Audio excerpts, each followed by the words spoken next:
the Great British Manufacturing Podcast, brought to you by MTD, MFG and Jefferson.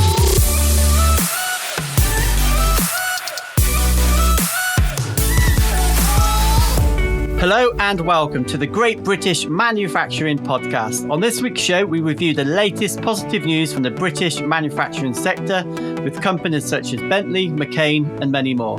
We also welcome another special guest, Kwasi Kwarteng, Secretary of State for Business, Energy and the Industrial Strategy. My name is Joe Reynolds and joining me as always is Stuart Whitehead. Stu, let's start with some breaking news. Tell us some more about Nissan. Yeah, broke over the last hour, Joe. They're reportedly in advanced talks with the UK government to build a gigafactory under a post-Brexit plan to make Britain the firm's largest electric car production hub outside Japan. New factory at Nissan's Sunderland plant would be run by Nissan's battery maker Envision and support the production of 200,000 battery cars a year, as well as thousands of jobs. Credit to the FT for breaking this story. Yeah, fingers crossed that comes to fruition. I'm sure it will. And there's also plans for a pioneering £54 million glass research facility in St Helens. You know, the investment here is clear to see. Absolutely. Green light today. Network Space, on behalf of the not-for-profit research and technology organisation Glass Futures, has won approval to build a 160,000 square foot global centre of excellence at the former United Glass site in St Helens. The facility will be used to deliver industry and government-backed R&D projects focused on decarbonising glass production and so forth, and will also provide a platform for industry to test and trial their own commercial ideas. Capable of producing 30 tonnes of sustainable glass a day, work is expected to begin on the site in July and is scheduled to finish in December next year. Another new factory in Staffordshire, this time IAE, the livestock handling equipment manufacturer. Yeah, I must admit, it's not a company I'm too familiar with, but continues the theme of new factories. So they are the UK's leading manufacturer of livestock handling equipment, equestrian stabling, steel fencing and shelter, so a very diverse company, set to create more than 50 new jobs as part of a £15 million investment programme. The company is transforming its Mossfield Road headquarters in Adley Green with the construction of a purpose-built factory, a visitor centre, new powder coating plant, and it will see IAE's 450-strong workforce, which is based across two sites, brought together for the first time. Right, that's enough news for now. We'll come back with lots more news later in the show, but first, let's introduce our special guest, Kwasi Kwarteng, Secretary of State for Business, Energy and Industrial Strategy. Kwasi, a very warm welcome to the podcast and many thanks for joining us. Hello, thank you for having me. More than welcome. We always ask our guests for a short introduction. Please can you tell us about your current role and your journey to date? So I'm Kwasi Kwarteng. I'm 46 years old. In fact, it's my birthday today, so I'm celebrating that. I was elected as MP for Spelthorne in 2010. And in 2019, I was appointed Minister of State for Energy within BEIS. I'd been a junior minister in DECCEU, the Department for Exiting the EU, before that. But in 2019, I was appointed as Minister of State for BEIS, did the job for 18 months, and I was very grateful and honoured to be asked by the Prime Minister in January to be Secretary of State for the department.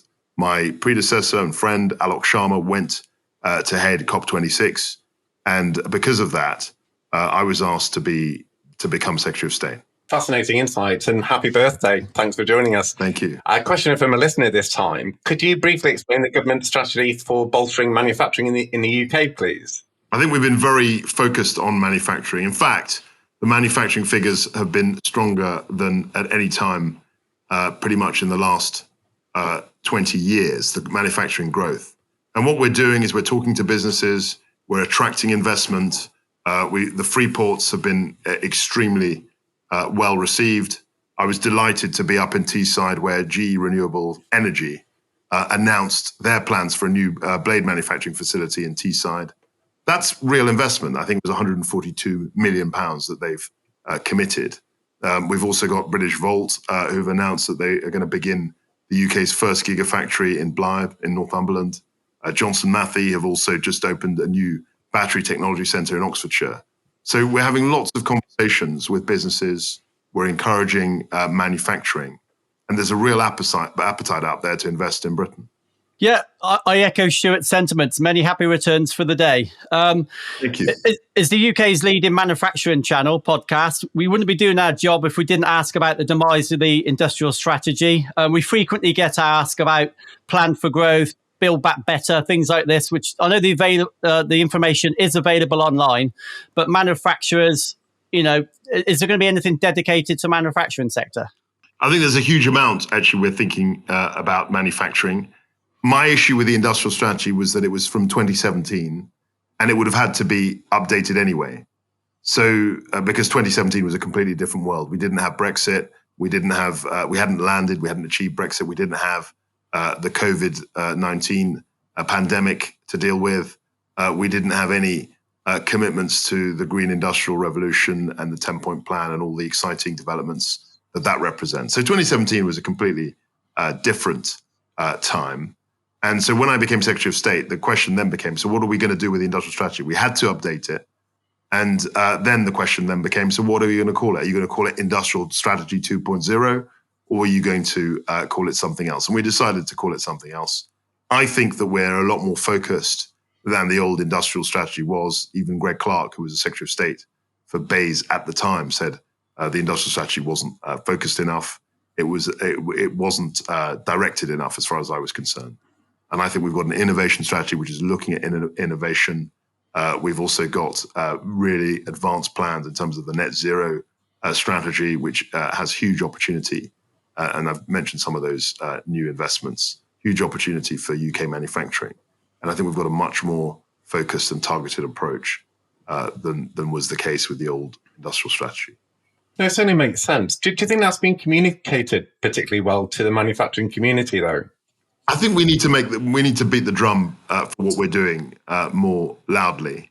After all, let's not get too ahead of ourselves. It was only 2 months ago that we made the announcement that we were going to morph the industrial strategy into something else. We're making the case for what we're doing. We've got an exciting innovation strategy coming out in the next month or two, which will, I think, attract a lot of interest from manufacturers. And I really think it's almost like a renaissance for British manufacturing. I think the opportunities are immense.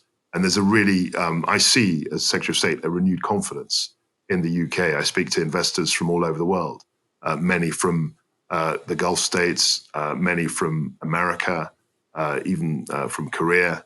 Lots of people are very, very interested in investing in the UK and see an enormous opportunity here. No, absolutely. And you mentioned GE before. We featured a number of inward investment stories of late, including GE, Pfizer, Innova. Could you please explain? AstraZeneca, let's not forget them. Oh, absolutely. And I was going to ask you about Nissan as well, which story broke by the FT this afternoon, if I may, saying that Nissan are in advanced talks with your government about possibly having a gigafactory in Sunderland. If you can shed any light on that, it'd be great. Well, obviously, we talk to key businesses all the time. I wouldn't be doing my job if I weren't speaking to key investors, people who are looking to invest in the UK. And Nissan have a great history of doing that. They've been here for 37 years in Sunderland.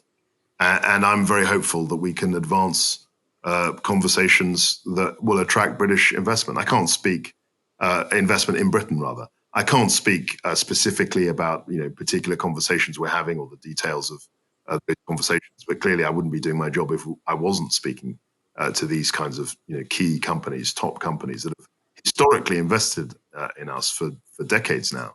I wouldn't be doing my job if I weren't speaking. No, absolutely. And as I say, we featured an awful lot of stories. There just seems to be a spate of them over the last few months. So the government's obviously doing a lot of right things. So could you give us a brief overview of the government's inward investment strategy?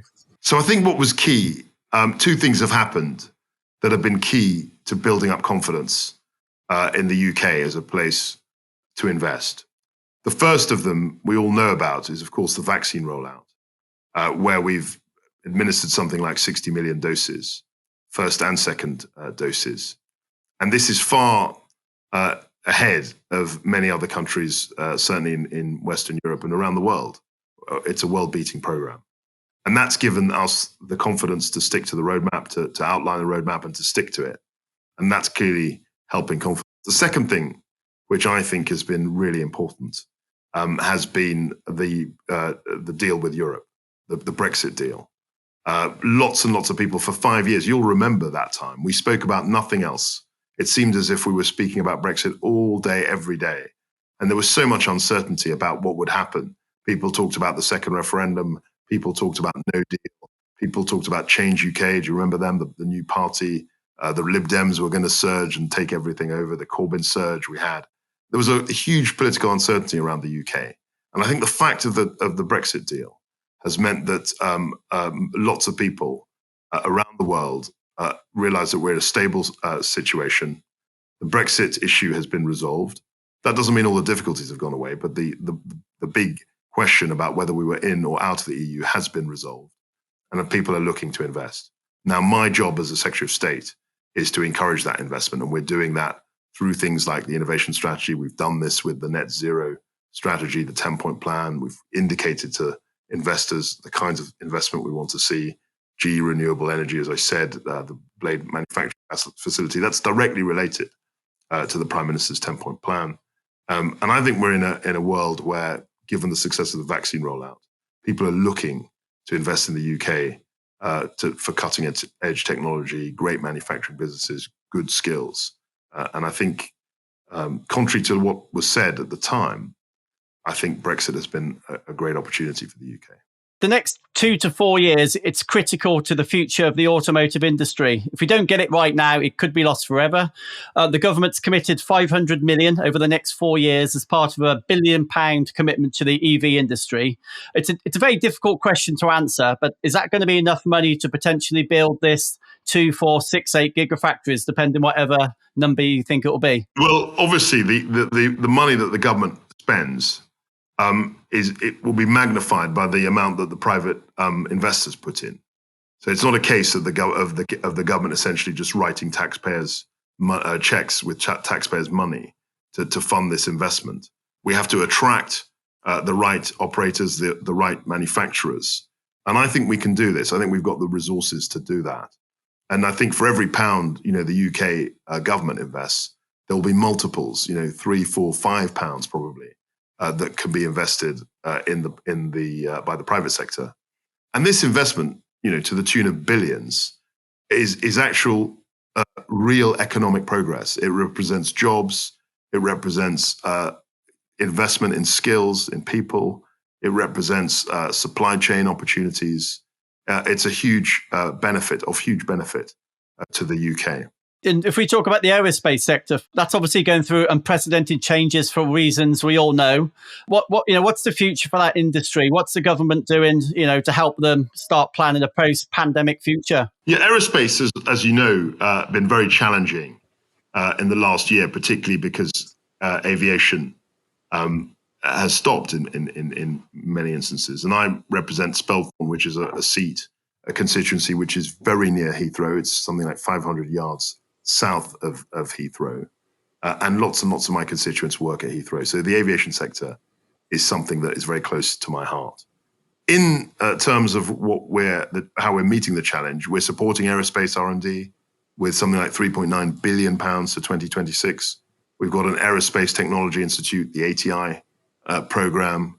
We've also opened a £300 million Future Flight Challenge that will award grants to companies investing in the future of electric and self-propelling aviation systems. There's a huge amount of investment, government investment, that's going into the sector.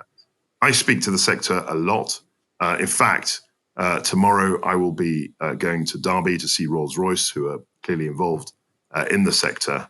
And I think they all acknowledge that there are challenges, but they know that the government is committed to the sector, and that there are also great opportunities when we recover, particularly from the pandemic. Absolutely. And another, final question for me. This is a submitted question from an SME manufacturer. You talked about Brexit earlier. What support is there for manufacturers exporting beyond the EU for the first time? I think this is an area where we're very engaged. Liz Truss has been doing an extremely effective job negotiating deals with countries around the world, countries outside the EU. And those export opportunities from those trade deals, I think, will be a big part of the success of Brexit. And we're working very closely with Liz and her team in the Department for International Trade to increase those opportunities. Already we have export finance. We have a range of policies, finance opportunities for SMEs that wish to export. And that's something that we need to be even better on. Yeah, Kwasi, I'll be honest, you do a good job on social media. You appear to be getting around the country, all areas of the country, with the likes of Ben Houchin, Andy Street and others. So please do keep that up. UK manufacturing needs as much help from the government as possible. Absolutely. And it needs a voice. You're absolutely right. I think I've said this to all the ministers in BEIS. Of all the departments, our ministers should be the most mobile. The ones making those train trips to Newcastle, as I've done, to Sunderland, to Darlington, to Doncaster, and other places. It's not just about the north of England. I want to go to Northern Ireland. We're going to Cornwall. All our ministers are really engaged with businesses all over the country, because you can't be a business minister for the UK simply from behind a desk in Whitehall. It doesn't work. And I, as energy minister, when we could travel, I was very focused on seeing actual plants, seeing people actually making things in places like, the Humber Valley, the Humber Estuary, sorry. And I think it's really important that we stay focused on that. Sure, absolutely. I agree. Just a last one for me, a cheeky one. Are we likely to see Tesla here in the UK? Well, there were rumours. I mean, I only read what everyone else read about Elon Musk hovering around. I think the UK is a great place to invest. So it doesn't surprise me at all to read stories about Tesla and others as well, not just about Elon Musk wishing to invest here in the UK. It's a really bright opportunity. They're really bright opportunities. And it's a great time to be a business minister. Well, Kwasi, many thanks for joining us on the podcast. We really do appreciate you joining us, and we'll hopefully see you soon, and happy birthday. Thank you so much. Great birthday to spend with you. Stu, what a great guest. Wonderful to have a representative from UK government on the podcast. Absolutely fascinating interview. Happy birthday to our special guest. If you're an SME manufacturer, a large manufacturer, you've got great stories, you've got investment news, you're creating jobs, please get in touch with us. Or if you'd like to be a guest yourself, podcast@mtdmfg.com. And Boris, we're waiting for your email. Yeah, absolutely. Back with the news. The Tempest Future Combat Air Programme is set to support 21,000 British jobs a year to contribute to 26.2 billion to the UK economy. Wow, Stuart. Yeah, huge project. So an independent report produced by PwC has confirmed the economic impact of the Tempest programme. The programme is being delivered by Team Tempest, combining the expertise of the MOD, BAE, Leonardo, MBDA and Rolls-Royce. Working with international partners, the UK-led project will ensure the RAF and its allies retain world-leading independent military capability. And already there are currently more than 2,000 people employed across the UK and the MOD on the programme, which is set to increase. Incredible news. Bentley Motors, it seems we talk about Bentley each week. They're celebrating 75 years of manufacturing in Crewe. They really are motoring at the moment. Absolutely. Well, you've assured me if we mention them every week, Joe, they'll send us one. So we'll keep doing it until they do. Fascinating stat for you. During this 75-year period, over 197,000 luxury cars have been handcrafted in Crewe. And records show that 84% of all the cars built at the plant for the UK market are still on the road today. So what a testimonial for the quality of workmanship at the site. Bentley is currently building cars at a record rate, 85 per day, and will open a new engineering test centre and an R&D facility in the coming weeks to support the British marque's journey towards electrification. American firm Innova Medical, they're setting up the first rapid COVID lateral flow testing factory here in the UK. It's an important time to be doing it. Absolutely. We were talking about inward investment before with our special guest. So the San Francisco-based firm has reached agreement with Sharp Packaging for it to produce up to 1.2 million kits a day from its existing factory in Rimini. The first kits are expected to roll off the production line this summer. The South Wales operation will be one of the largest facilities of its kind in the world and the first to produce a firm's lateral flow test in the UK.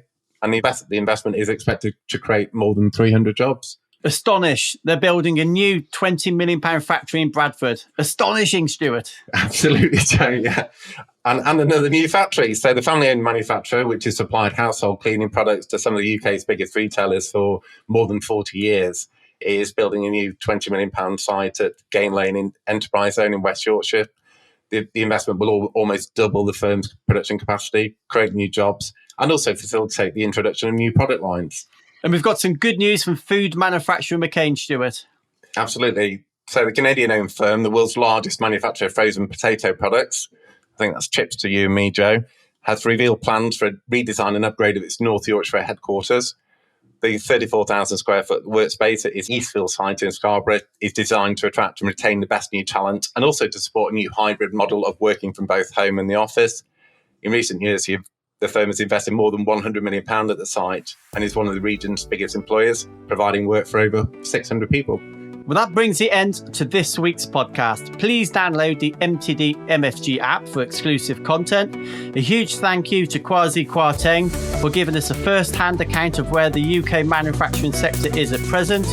Thanks to my co-host Stuart Whitehead. But as always, our biggest thanks goes to you at home for listening. We'll see you next week. To the Great British Manufacturing Podcast. Don't forget to subscribe and leave a rating and a review. You can find us on Twitter using @MTDMFG and @Jefferson_MFG.